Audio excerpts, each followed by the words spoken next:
So this panel is entitled What Follows Putin? And I'm not going to ask them for predictions necessarily, but we'll launch right into it with a terrific panel here with Susan Glasser, Nicolas Tenzer, Brian Whitmore, Andrew Wood, and Chris Socha. They're all identified in your booklet. But I guess my first question is, and I'll start with you, Susan. What would defeat in Ukraine mean for Putin and his future? And then we'll ask, what does it mean for Russia and its future? Well, thank you, David. Hold on 1 second. Please grab your seats. Go ahead. Yeah. All right. Thank you, David. And thank you to everyone for enduring the sun. This is the trial by afternoon that we're going to inflict on you. Exactly. I'm so glad we get a chance to have this conversation. Obviously, no one will hold us to it, I hope. Predicting what's going to happen next with Vladimir Putin, I'm always reminded of fool's game in some ways. And certainly, when I arrived in Moscow to cover President Putin in the first 4 years of his tenure in Moscow, if you told me that 20 years later he would still be there and that he would have embarked upon this disastrous war, I think it's fair to say that no one, not even the most prescient person, really could have anticipated where we are now. So I answer your question in the spirit of being humble and understanding that. I do think that, once again, I'm struck by our consistent ability, certainly in Washington, to overestimate our own powers of perception when it comes to Russia, and also to overestimate our own ability to shape events inside of Russia. And I think that's certainly a hazard I see right now when it comes to trying to understand what's happening in Ukraine and to get ahead of the curve. It's very, very hard to do that. One scenario I do increasingly hear talked about, and one that I think we need to take seriously, is the possibility of a Russia that is defeated in some significant way in Ukraine, and how much of a threat does that pose broadly?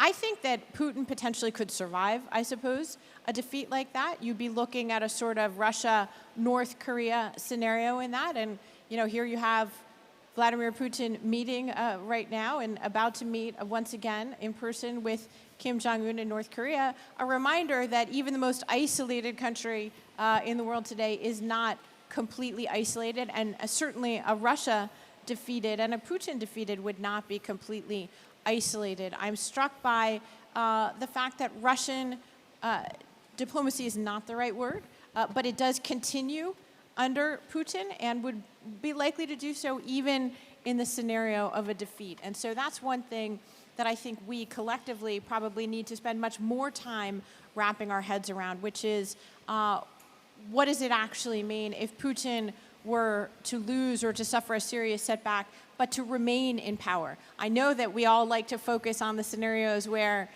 boom, there's an overwhelming defeat and Putin is gone, or there's, a mutiny that's more successful than that, which we just saw by Yevgeny Prigozhin. What I don't see is enough attention paid yet to the scenario in which Vladimir Putin continues his tenure. And I would remind you, he's still only a relatively young 70 years old. Nicolas, let me ask you the same question. Defeat in Ukraine for Russia, what does it mean for Putin? Well, I think there are different kind of things that we have to mention. First of all, what's the very meaning of defeat? And I think that's the first point, because I think you have, in the world, very different acceptation of the word. And in fact, by defeat, I mean something that we obtain through a strategy. And it's not only about the defeat of Mr. Putin in Ukraine, it's about the defeat of Russia in Ukraine, in Belarus, in Georgia, in Syria, in Moldova, in many African countries, in Cuba, in Nicaragua, etc. And I think that we must have a strategy. And one of the main problems that we have is that we don't have a global strategy of defeat of Russia, but we don't have a Russian strategy, neither in DC nor in the European capitals. And I think the part of all the narrative, misleading narrative that we hear, inspired by the Kremlin playbooks about, let's say, we must not crush Russia, or we could be afraid of a kind of black hole at the very center of Europe, and all these kind of things are directly, related to a lack of strategy. The second thing is, when we talk about defeat, we must have the long-term view. It's not only about, the defeat of Putin, in Ukraine right now and what I was saying after. It's about the long-term strategy that impose, first of all, because even if Putin, let's say, is basically ousted out of Kremlin, one way or another, even if you have, a new government, and I won't make any predictions. I think it's unlikely that we will have a democratic government just succeeding to Putin. But if we have another government, it could try to give some, I will say, very misleading signals, and the West must be very careful not to be fooled to that. Let's say, for instance, we will free some political prisoners, including our very dear friend Vladimir Kara-Murza and some others. They will maybe say, okay, we will want to re-engage the West, we will dissolve the Wagner militia, and etc. But let's not be fooled. First of all, a full defeat of Russia means that we have a long-standing, I think, commitment, first of all, to maintain all the sanctions intact. And not only the sanctions, but also all the secondary sanctions. That we have absolutely to be committed also to the trial of the war criminals, the criminals against humanity, the criminals of aggression, the criminals of genocide, and to the ICC, a special jurisdiction for the crimes of aggression, and some other tribunals. That must be. And we must be committed also to pay, Russia must be committed to pay, all the war damages. We have to freeze all the assets of the central bank, freeze the money of the oligarchs, and maybe install a long-standing tax on the Russian people, because I think the Russian people will feel in their heart and mind what they have done. There must be an awareness of crimes. And then all the children deported to Ukraine, to Russia, sorry, the Ukrainian children, must be freed. And that's a long-term strategy. And if we don't have this, I think the word defeat has absolutely no meaning. Last point, just imagine a world without a full defeat of Russia. Imagine the situation, of course, in Ukraine, in Georgia, in Belarus, Syria, etc. And Russia will continue to undermine the West. It will continue also to spread through money. The corruption in the West linked to foreign influence. And I think the issue of corruption and kleptocracy is absolutely vital. And I think that we have to think about that. Thank you. Thank you. Brian, let me ask you a variation of it, but you can answer however you want. There are people who worry what a defeat for Russia might bring, and so that holds some people back. I'm curious your thoughts on this. Well, yeah, thank you, David, and thank you to you, Evelyn, and Nino the Great, and your respective teams for putting this conference together year in and year out. Historically, Russians haven't been very kind to leaders who lose wars. So I think that it certainly could possibly be the case that this war would lead to the fall of Putin. It could lead to something worse. It could lead to something better. But what I'd like to do in my opening remarks is kind of step back, and if you'll indulge me, to geek out a little bit here. Russia lacks a succession principle. This is what should underline all of our kind of analysis of what comes after Putin. Russia lacks a succession principle. A succession principle is a fundamental attribute of a healthy state. Not a wonderful, awesome, terrific, liberal, democratic state, a state.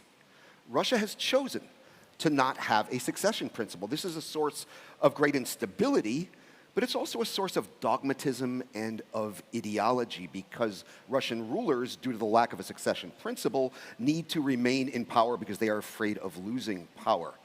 You can count on one hand, in fact, you can count on 3 fingers, since 1801, the amount of Russian leaders who have had a peaceful retirement. There have been exactly 3. Nikita Khrushchev, Mikhail Gorbachev, and Boris Yeltsin, and that is it. Those are the only Russian rulers since 1801 who have enjoyed a peaceful retirement. So this is the fundamental premise that I think we have to proceed from. The reason Russia doesn't have a succession principle is because it lacks institutions. It's not a political system based on institutions. It's a political system based on informal networks and patron-client relationships. And in this sense, it resembles a crime syndicate. Now, I'm going to sound like a broken record. People who have heard me talk before know I talk about this a lot. I tell my students at the University of Texas Arlington, if you want to really understand Russian politics, throw away your textbook and watch a season or two of The Sopranos. Watch Goodfellas. Read The Godfather. Because this, and I say this not to be glib or funny or cute, this is analytically how I look at how this system operates. It's an informal system based on what the Russians call panyatya, understanding, right? Informal signals. People know what's expected of them. Informal norms override formal laws, right? And in this sense, what happens when a mob boss dies? What happened in season 5 of The Sopranos when Carmine died of a stroke? Well, you had a mob war.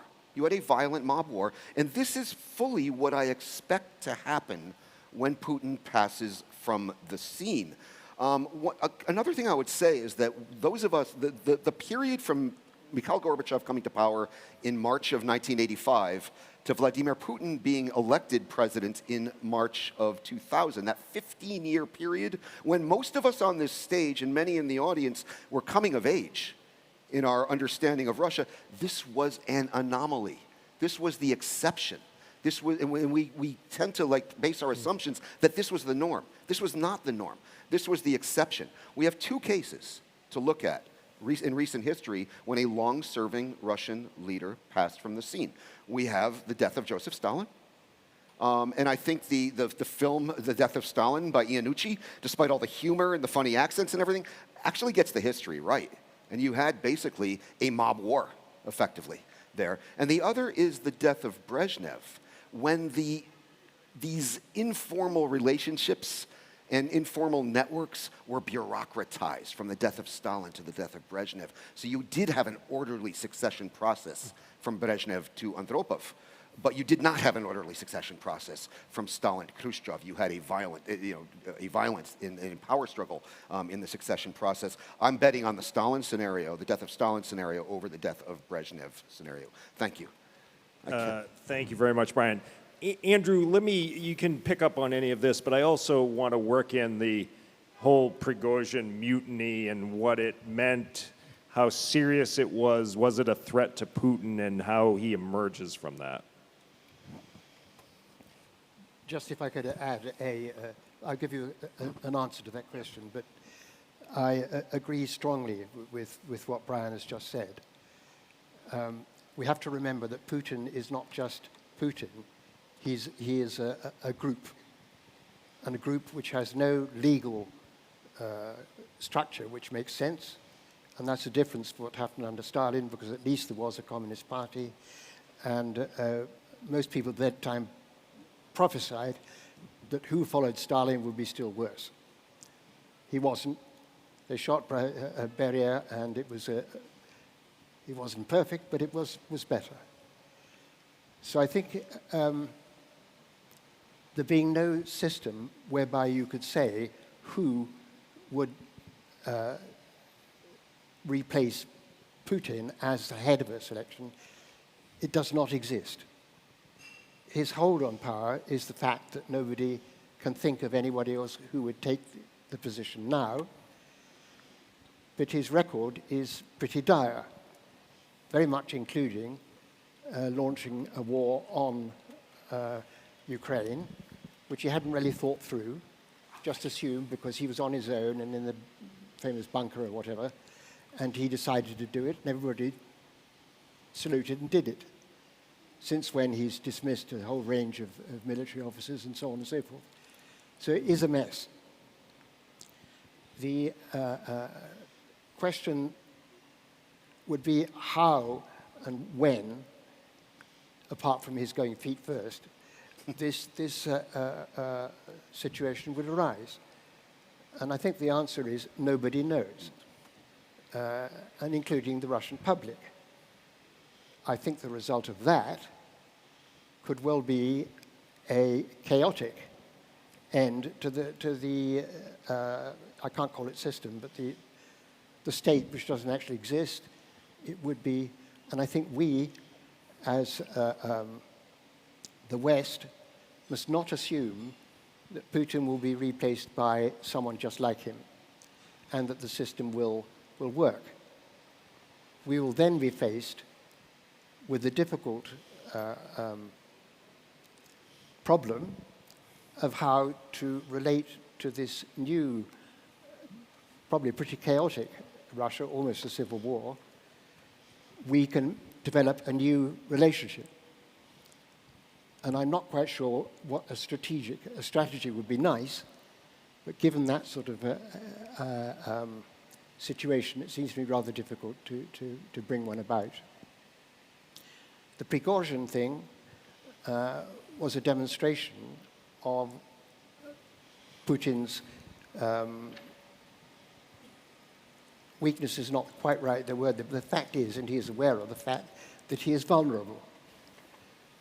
I'm not sure it was a very good idea to kill him by means of his aeroplane and with 9 companions, which is, if that is, doesn't have to be true, it has to be seen to be the case.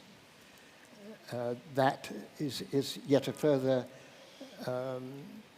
moral, well, it's a gigantic, horrible thing to do. And that, I think, also will undermine, to a part, his position. Your question, in the end, my answer would be that it mattered. I think it left him weaker, so much weaker that he's reinforced his rule and made it more vulnerable, in my opinion. Great. And feel free to move around here if you need to get out of the sun. Only at the Tbilisi International Conference can you come, listen to fascinating conversations, and get a suntan at the same time.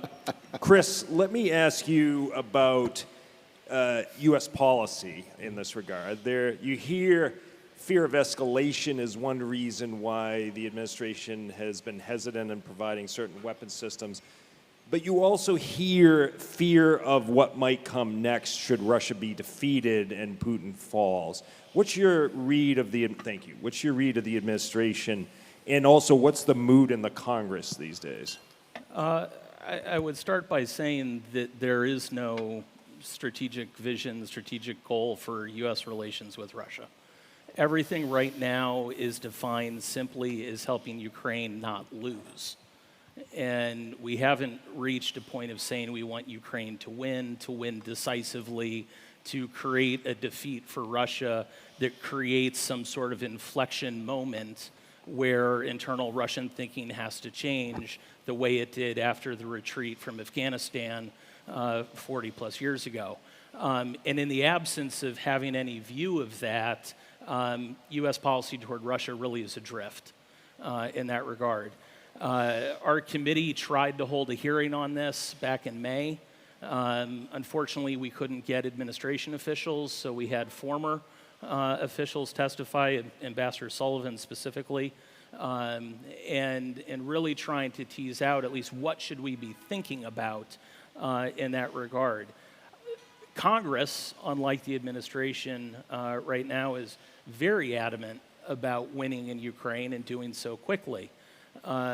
They believe a strategic defeat for Russia is good. To quote my boss, the way you win is by escalating.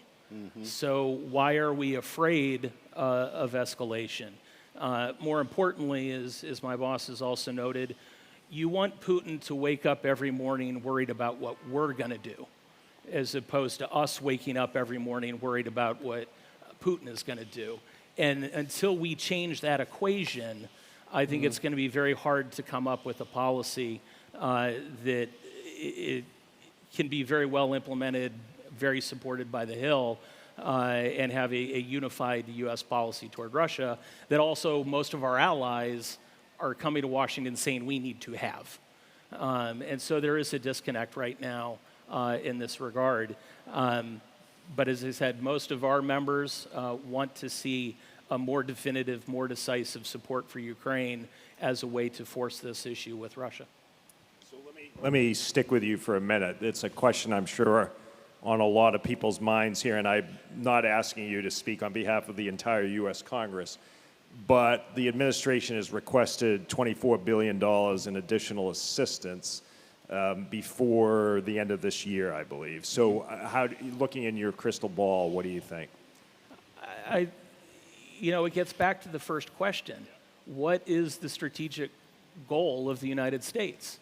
Many people on both sides of the aisle have asked this question, and there is a hesitancy to keep giving money in the absence of a clear strategy to support. We'll support Ukraine as long as is necessary is not a strategy, it's a tactic. And that is a widely held opinion. Don't misconstrue what I'm saying. Most senior leadership of both parties on both House and Senate support Ukraine and support assistance financially as well as through military equipment to Ukraine. But we want to see a clearly defined strategy. We want to see clear end states and goals that we can all work toward to figure out how we get there the fastest. And that's a disconnect that is really starting to play out now. And I think as we debate what another appropriations package looks like for Ukraine, this conversation and needing an answer to it will become more acute. Susan, you follow the administration as closely as anybody.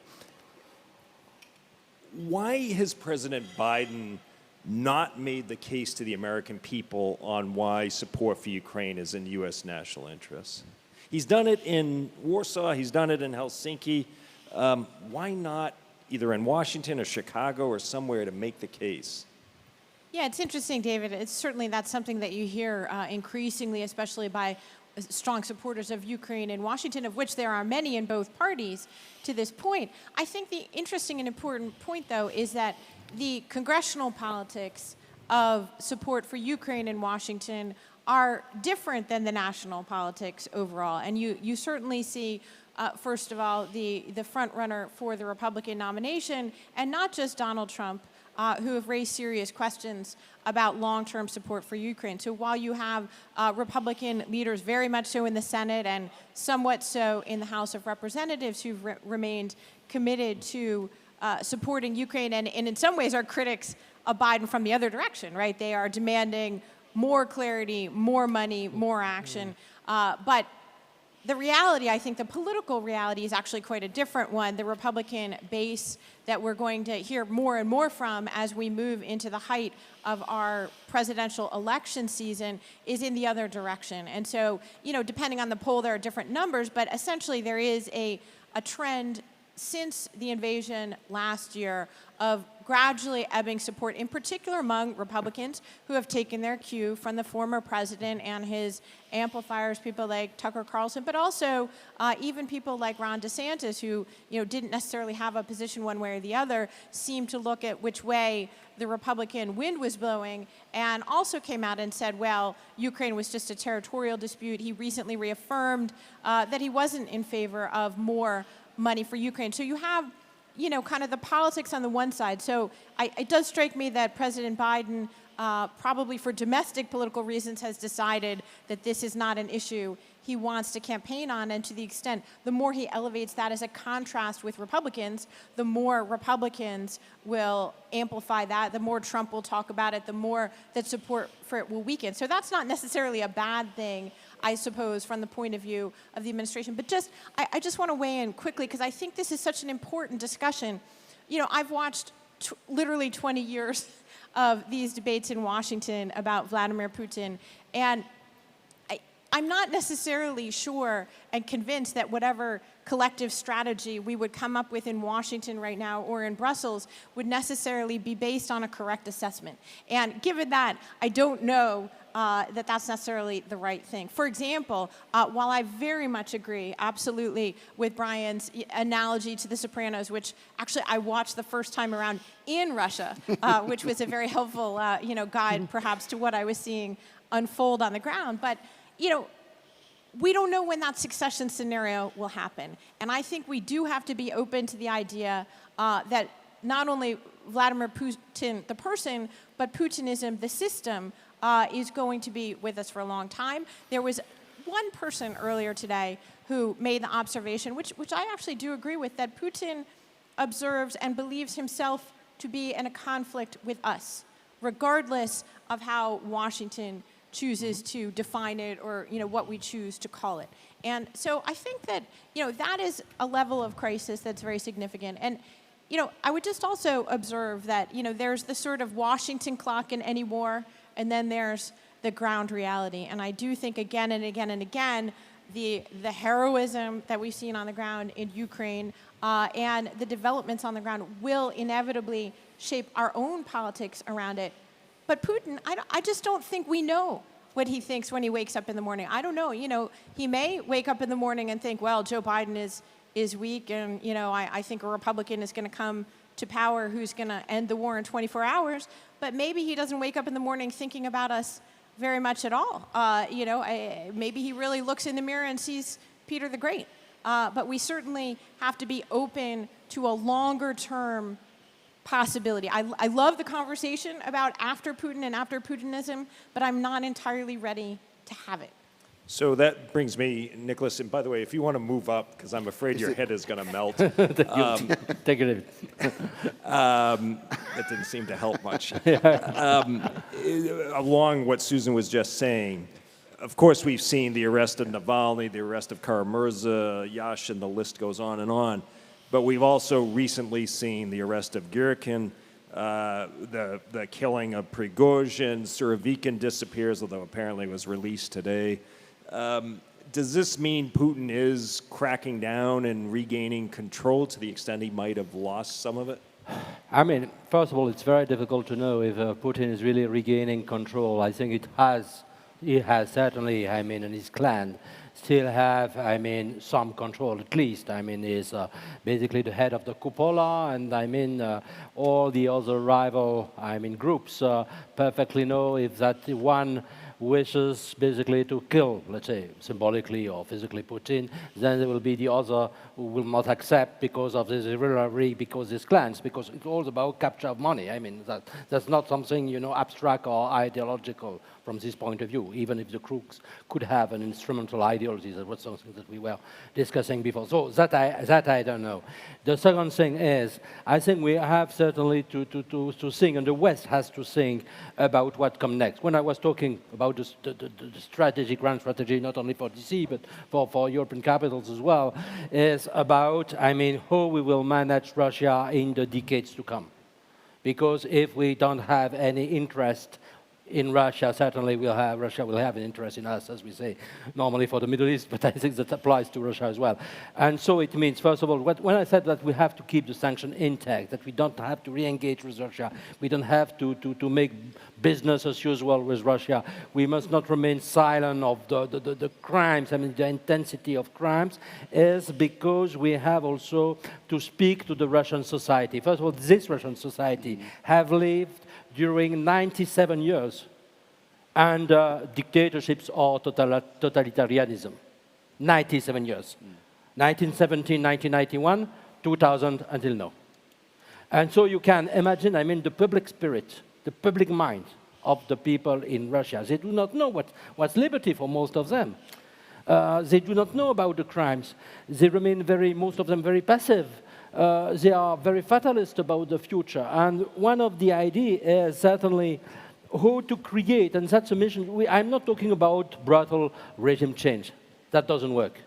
But how through the sanctions, the long-term strategy, talking to the average people about the crimes, we could maybe, because I don't think that there is a kind of Russian DNA, create the most favorable conditions to have one day something could look like to democracy. It's not one day. And that's why I'm talking about the long-term strategy. But that supposes consistency, willingness, vision, and also, I will say, we have to also forget about all our cognitive dissonances. About, on the one hand, okay, we praise democracy, but on the other hand, we are not doing anything when people are murdered. Brian, let me ask you about the state of the opposition, the liberal opposition. A lot of it doesn't live in Russia anymore. Those who do are frequently harassed, intimidated, arrested, poisoned even. Is there an opposition that could be ready when that day comes to try to assume power? At the moment, David, I don't think so. I mean, I'm putting a lot of faith in the younger generation who, if you look at some of the groundbreaking sociological research that the Levada Center has done in this, they do truly have different attitudes than their elders. They tend to be much more open to the West, much more open to the rights of minorities. They place the more importance on individual rights than the interests of the state. And this really sets them apart from the older generations, but they are not organized as a political force. They're not organized as a political force. They don't have leaders. I mean, Navalny was the closest thing possible to kind of capturing this generation. He's been neutralized, and as a result of this, all politics in Russia is court politics. Really, that's all what it all comes down to. In the absence of institutions, in the absence of an organized civil society, politics becomes court politics. And what we have in court politics right now is not encouraging, but it's also not stable for Putin, I would add. Since the war, I've seen the kind of the broader political elite split into two meta factions. Russia's effectively a imperial kleptocracy, but there are those in this elite who the imperial part is more important, and there are those who the kleptocratic part is more important. And since February 24th of last year, you have imperial hawks who want nothing shy of a the complete conquest of Ukraine and a military parade on the Krещатик and everything that implies. That's not going to happen. But then you have people who place a premium on the kleptocratic side of it, and they just want to go back to that wonderful world they had before February 24th of last year, when they could steal to their heart's content with the state's blessing, right? That's also not happening. And Putin, ironically, has put himself in this impossible situation where he's pleasing nobody. And in a really perverse sense, it reminds me of Mikhail Gorbachev in the mid to late 1980s, when he had unleashed forces he could no longer control in the Soviet Union. And there were those that wanted to go back to how things were, and there were those who wanted the complete destruction of the Soviet Union. Gorbachev wanted neither and was therefore pleasing nobody, and we saw where that landed him. No, I'm not making any predictions here, but I'm saying these are the broader trends I see in the elite now that I'm kind of keeping an eye on. Ryan, thank you. Andrew, let me ask you sort of a big question. Can you envision a democratic Russia that stays democratic for a while? I can see the possibility of the group around Putin realizing that their position is under danger and that they need to appeal to the wider public in some fashion or other. At present, the wider public is trying to distance himself from what is happening and believes that if Putin or his immediate circle left, the result would be chaos, and that would be dangerous. But they also, I think, Putin has been successful in changing the nature that they see of the war in Ukraine to a war with the West. And it's much more comfortable if you are an innocent Russian citizen or civilian to feel that's the problem, and it's not. The problem is not the way we are behaving. So I think that over time there will be a change, because Putin and his team are actually doing nothing for the Russian people. They are obsessed with this war. They are obsessed, therefore, for killing lots of people. They are achieving nothing. I do not believe it possible for them to conquer Ukraine as a whole and turn that into a viable property for Russia. So I think he's stuck, and they're all stuck, and they are frustrated, and they don't see an outcome either. Therefore, I think there is a possibility for moods in Russia to change and for people who would prefer for the Putin system to become slightly gentler, to start a different thing. But it's democracy is something you learn. It's not a system which you decree and people obey it. It's reliant, or at least in British history and others, it's reliant on having law. And that is more important than anything else.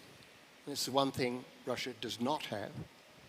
And I don't see how it's going to happen except by happy accident. Chris, do we have a Russia problem or a Putin problem? We certainly have a Putin problem to this, but I think there is a larger question internally for Russia about what it wants to be.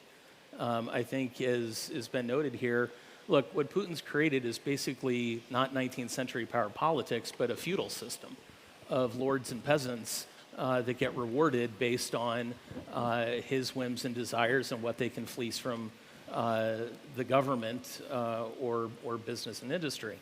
As long as it's in that structure, you have, because of the war in Ukraine, you now have, as is noted, a much more fragmented elite. You have a growing anti-establishment strain, which I think is why part of the mutiny of Prigozhin was supported, or at least cheered by some parts in the country, that he's going after some of the people that have been fleecing the system. So I think there is an internal Russia problem that's there, but not to the same level that we see with Putin. That creates even more complications for what U.S. or Western policy toward Russia should be. But yeah, those problems certainly exist. I think we have to think more deeply, though, about what is the vision we want to have of Russia? What is our policy toward it? Regardless of who's the leader, regardless of some of the other internal dynamics, what's that vision, and let's work toward that regardless of who is in power or what's going on. I don't think we have thought creatively about that as a reality at all. I think we hold on to notions of what policy toward Russia has been the last 20 or 30 years, and we have been very slow to create any sort of paradigm shifts about what policy should look like in that regard. I think we would all agree the strategic goals should be a rule of law, parliamentary democracy, a liberal market economy that supports the will of the people, not of the elite. So let's start having policies that actually support those end states. And it may take 20, 30 years, if not longer, as opposed to worrying about what may happen in the next year with who may succeed Putin. Great. Let me turn to the audience now. If there's questions, I looked at myself and realized it's time to go to the audience. So we'll go to Igor and then that gentleman there. So, yeah. And then James, you're third. So those two right there. Thank you very much. I see a topic that is not very much addressed today, and this is connected to the financial crimes committed by Putin regime. I would like to remind our distinguished speakers about the Landromat. According to Hudson Institute in 2017, almost 240 billions of USD have been transferred from Russia to the offshore jurisdictions and to other countries, and in the last 5 years. And that was definitely one of the most sophisticated operations of the special services of the Russian Federation. Why do you think no one or no culprits have been punished for this kind of crime? Why the Magnitsky Law is not yet adopted by the European Parliament? Why there are so many loopholes into the financial international system? Because this is something that is used by the Russian Federation to fund and finance their enablers in the West. And every time this kind of Landromat operations preceded wars in 2014 and also in 2022. New waves of cash from the Russian Federation. Thank you. Thanks. Igor, pass it to the gentleman there. Yep, go ahead. Let's take two and we'll... Yes. Thank you for this interesting hour, and I want to ask my question about the most important thing we are talking about. We are talking about defeating Putinism, and how can we imagine to defeat Putinism when we have the most prominent leader of anti-Putinist movement in our country, in our region, Mikhail Saakashvili, in prison under inhuman treatment, and Kremlin is and the Kremlin spokespersons are talking that it is example for every pro-Western leaders in whole region. So how can we imagine to defeat Putin and to have prisoners like this, geopolitical prisoners, I can say, and how can you, what can you say? Can international community do more to achieve releasing of Mikhail Saakashvili? Because you know he was the first who made successful revolution, peaceful revolution. He was first who made the post-Soviet country European country, and he was first who peacefully transited this power. So it's very important, I think, this case. Thank you. We'll turn to the panel. We'll come to James next, and then there. So who wants to jump in? Brian, go ahead. I can tackle the financial one. I mean, you're right, Igor. We made a mistake at the end of the Cold War. We thought that globalization was only going to be a force for good. We thought it was going to be only something that could spread liberal values. And in reality, it's something that can spread illiberal values. We thought markets, that all conflict would be sublimated into cooperation because of markets. We believed too much in the power of markets to solve our political problems, and we deregulated our own economies to the point where we are now we have gaping holes in terms of our national security that can be exploited by our adversaries. So I would agree with you, and I think this is something we need to reverse, and I think we're beginning to reverse it, but too late. Yeah, I agree with that, absolutely. I think what you're seeing is a consequence of a failed policy of integration. The idea that Russia, by being integrated in global institutions, in particular Western institutions, would inevitably become more democratized, more westernized, and that the punishment of being cut off from the prospect of being cut off from the financial system would be so potentially catastrophic for Russia that it would modulate its actions. For me, one of the big takeaways, unfortunately, from what we've seen of the Western response to the full-scale Russian invasion in 2022 is a reminder that there are real limits to the power of these Western institutions and sanctions, and Russia's ability to continue to trade on global markets is notable. And I think it was very interesting to see in the meeting with Turkey's leader just today, trade has gone up. Just to see today, to see a headline in the Wall Street Journal pointing out that now you have UAE emerging as a large trader of technology components with Russia, not because UAE has suddenly become a big manufacturer of some of these, of course, but because there are new routes. There are new routes to fund Russia. And I'm struck by the fact that even our efforts at more traditional diplomatic isolation have not succeeded in the way that we might have anticipated in Washington on February 24th, 2022. And so I just think that's really important to consider is what are the tools we actually have available? Do they work? And are we capable of learning when they don't? The Washington consensus was a mistake. Yeah, or maybe very, very quickly about, especially, I mean, the financial dimension as well. I mean, first of all, I mean, in the long-term strategy, we have to take care not to repeat the mistakes we did, after 1991. Yes. And I think on this point, it's very important. Yes. And I see especially two mistakes. Many others, of course, are coming.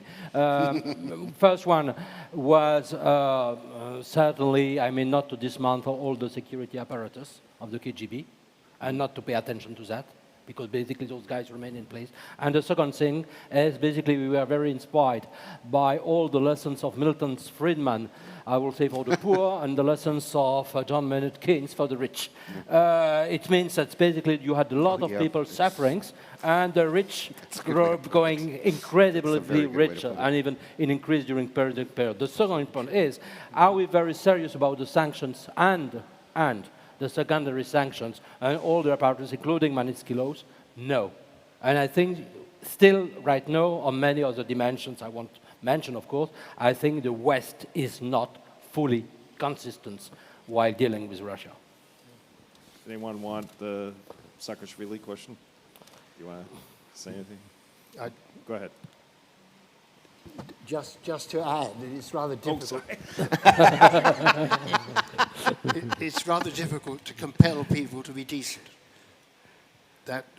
So it would be a long thing, but I think the Russian public would understand if we were able somehow to introduce a more responsive regime, so that gradually you would have some sort of justice done against the huge robbery of the Russian people that the Russian government has done. But that's a generalized statement, and I don't have the authority to say how they would do it. But that we would, or we will throughout have a dilemma between putting pressure on Russia and encouraging it to be better.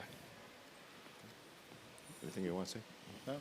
I'll just mention briefly. Look, I've said this here many times before. I think the treatment of former President Saakashvili in prison is disgraceful, and I hope that he would be pardoned and allowed to go back to Ukraine. This, I think, would solve quite a few of the problems here, though by no means all of them. James, and then... Right. Actually, Nicolas has done a very good job of answering my question to an extent. But look, in policy terms, how do we mitigate against the danger of Putin being succeeded by a Putin-light character? Somebody who, I don't know, releases a few political prisoners, says something superficially nice about somebody in the West, and seems, but asks for sanctions relief, but is still imperialistically minded. In other words, somebody who maybe not be the whole shebang. He's not the absolute bastard that Putin is, but we are obviously tempted to give it all away. Reset. Good question. Michael Wisher, Newsweek. Who and or what does Vladimir Putin believe his most threatening enemies are? Short and sweet. Why don't we take, we'll take one more here, and then I'll come over here. Jonathan? Thanks. Andrew, just a quick question. You said that you felt that the way in which Putin has tried to entrench his power has actually made him weaker. Could you say a little bit more about that and where you think that'll lead? Thank you. Models of short questions. Who wants to go first? Yeah. I can tackle James's question because this is something I lose a lot of sleep thinking about. The rise of a Putin light. You mean kind of like Yeltsin or Gorbachev, right? I mean, this is what worries me, actually. Putin is going to pass from the scene. There is a chance that something that looks slightly more liberal is going to take his place.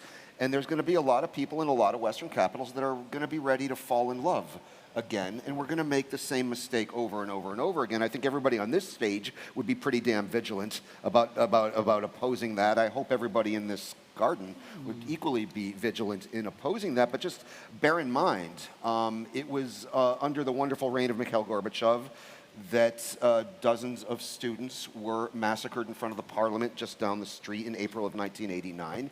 It was under the wonderful liberal time of Boris Yeltsin that Russia was arming both sides in the Georgian Civil War. It was under the wonderful reign of Boris Yeltsin that the Transnistria conflict was instigated. So this is, I mean, I think we have to be much more vigilant this time around about this. But James, I think you hit on one of the things I worry about in the post-Putin environment. Let me go to Susan, and then we'll. Yeah, I mean, I think we all worry about that for very real reasons. I would also point out that we have, if to the extent we have collectively perhaps a bias, it's in hope springing eternal, right? And the idea that there is a moderating or a liberalizing possibility, or that what comes after the war could be another, even if it's a historical interregnum, like the one we saw after the fall of the Soviet Union. But a couple thoughts. First of all, we haven't talked much about the fact that it's not Vladimir Putin himself who's on the ground in Ukraine fighting this war. He has not personally carried out these atrocities. There are thousands and thousands of Russians that we haven't accounted for. And so I feel like it's we need to remain humble around our ability to both imagine what Russian society is as a consequence of this, and also our own ability to shape outcomes because we prefer them to be the case. So talking about what we can do, or what are the values and sort of lodestars that will shape our own responses is quite a different conversation than looking at what Russia is right now and what it will become. There's evidence for Putin's weakening. I thought his speech was truly an extraordinary speech on the morning when it was unclear what was going to happen with Prigozhin. That was something we have not seen in 20 years, whereas many of these other things we've seen versions of. That speech from Vladimir Putin was remarkable.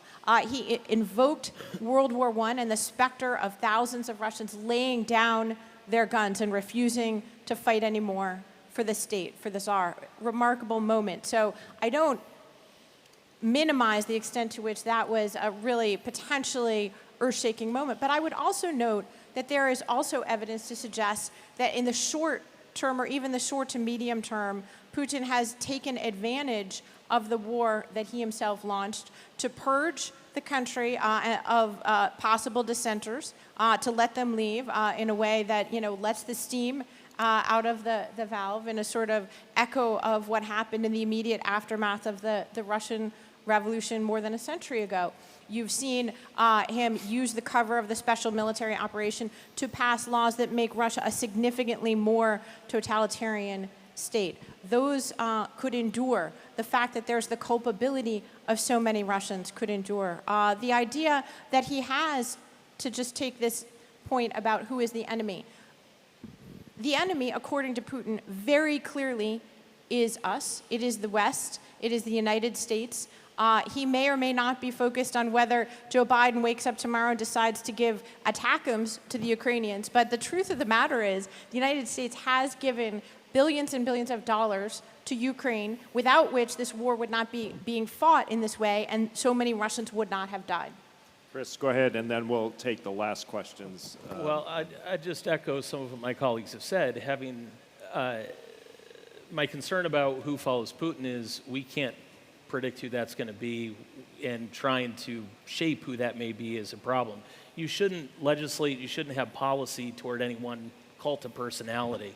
I think what we need to do is adhere to our principles, to our values, and to push policies that support them, regardless of who the current or future leader of Russia is. And I think as long as we hold true to that lodestone, as Susan said, I think we'll be in a much better position. I believe on whether it's sanctions or on a number of policies, you have to do trust but verify. Legislatures can provide 6 months of relief from sanctions, and if it continues, you provide another 6 months. If not, they snap back in, and you won't be diluted into some of the hope of someone a few months later not actually changing the direction of the country. So I think we have to be creative with our policy solutions and how we manage that in a future environment predicated on who may replace Putin and how open they may or not be to more engagement with the West. But I think the fundamental issue, because this hasn't really come up yet, Putin has always been at war with the West in the hope that a rising Russia would supplant the West. What Putin is basically doing is ensuring that Russia will not be the rising nation, but that China will be. And I think he's lost on two fronts. He's not going to defeat the West, and he's also not going to see a rising Russia come of this. And this is trying to drive these issues into Russian thinking is part of that inflection point we need to create with our policies. All right, we'll take just two more questions. I think I saw Viola and Giga. Well, I have a question to Senator Koch. And maybe there was a misunderstanding, but you said you're actually waiting for the strategic goal formulated by the White House, by President Biden. We all do so, but you said that this is the reason why you have not voted so far on the next financial package, if I understood this correctly.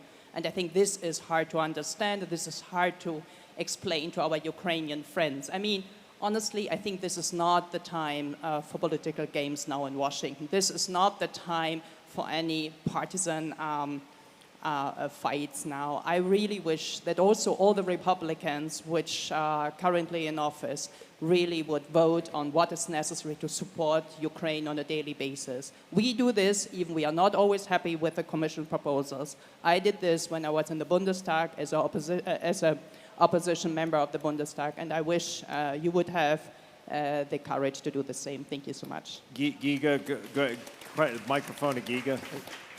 And that's the last question. Yeah. Very short comment before the question to address my own mistake during my panel. There was a lot of legitimate criticism of West's overall mistakes towards Russia, a legitimate one, but we shouldn't forget that there were different politicians, forces, and countries in the West. And I should always mention that during the days of 2008, there were 5 presidents who visited Tbilisi of Poland, Lithuania, Latvia, Estonia, and Ukraine. And there were 4 ministers of Sweden, Carl Bildt, and Minister Stubb from Finland. And that people, together with Bush administration's reaction and Senator McCain and many friends in the US, saved this country. So I don't want to be seen as ungrateful for that while being critical of overall policies of the West. Now the question is, half rhetorical. Many things were mentioned, but there was no mentioning of NATO enlargement. Isn't it the best policy for post-Putin Russia to make sure that after Russia's defeat in Ukraine, NATO enlarges and encircles Russia with strong bastion of liberal democracies of free world? Thank you. Okay, well, quick answers. Chris, starting with you. Yeah, on the first question, let's be clear on support of funds for Ukraine. The administration did not provide their request for money until Congress is already in recess. We couldn't have voted on it because we haven't had the opportunity. We actually asked for that supplemental to come to the Hill before the recess in order to act on it beforehand, but that's not something the administration provided us an opportunity to do. When we get back tomorrow in session, this debate is going to be pretty quick, I believe. The other thing I would highly point out, especially in the United States Senate, we had roughly 14 senators not support assistance to Ukraine. That means 86 did. This is overwhelming support that you find in the House and Senate for Ukraine, for the war, for what's going on. Yes, there is a very small but very vocal minority that gets a lot of headlines, that gets a lot of press and attention. It doesn't actually represent the debate and the discussion that is going on in Washington about how to best support Ukraine in order for it to achieve its goals quickly in this process. So I would just point that out, that the politics is far different than a lot of what you read in that regard. Anyone else want to weigh in? On Andrew, that, anything? I can jump in on Giga's. Go ahead. Yeah. No, on Giga's question, like, yeah, from your lips to God's ears, when Russia's defeated in Ukraine, we better seize the moment. We're going to have a 1989 moment. And Georgia, Ukraine, Moldova, you're going to be the Latvia, Lithuania, and Estonia of this time, or the Czech Republic and Poland of this time. Yeah, we should seize the moment, but there's a lot of people that fear victory here. There's a lot of people who fear victory, but I agree with you. I hope that sentiment carries the day. Nicolas? Yeah, two points very quickly. First of all, I mean, the question of the victory in Ukraine, and will come, is something that we'll have to manage.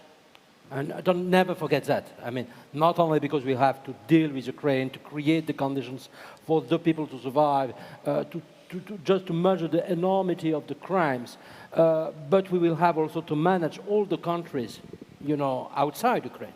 And I think that's absolutely critical, and we must not fail on that. The second point is, well, when it comes to Russia, I mean that if you want to test about liberalizations, I will say that the consciousness of crimes.